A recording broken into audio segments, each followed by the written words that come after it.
What about the international dollar-based system?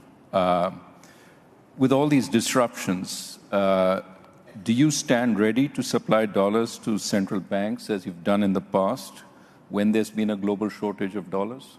Sure, absolutely we do. Just for everyone's knowledge, we have standing dollar swap lines with 5 large central banks, and they go to the jurisdictions where there are big overseas dollar funding markets. And in effect, those are overseas markets where, for example, a European or Asian institution is buying an asset-backed security that is backed by loans to American consumers. So in effect, these are loans to American consumers. And we support that. We want to make sure that dollars are available. They need dollar funding to hold those dollar assets.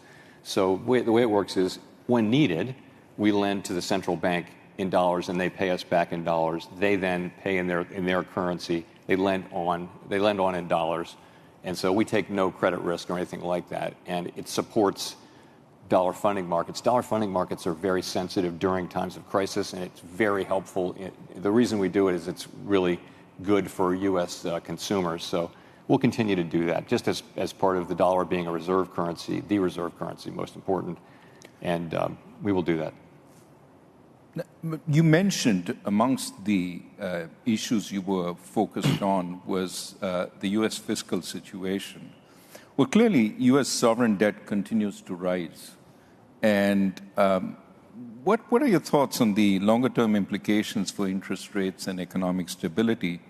How much further can we go in terms of national debt before we cross a line that might be unsustainable in the long term?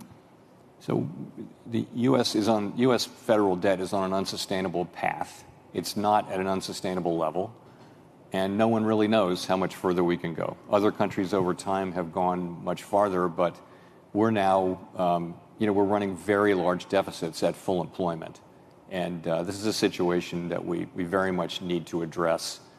Sooner or later we'll have to, and sooner is better than later.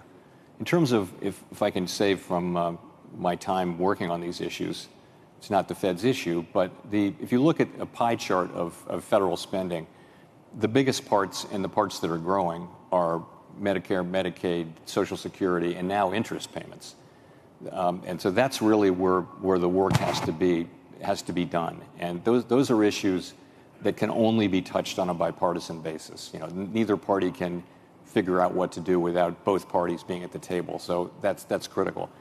All of this domestic discretionary spending, which is essentially where 100% of the conversation is small as a percentage of federal spending, and is declining it's already declining as a percentage of federal spending. So when people are focusing on cutting domestic spending, they're not actually working on the problem.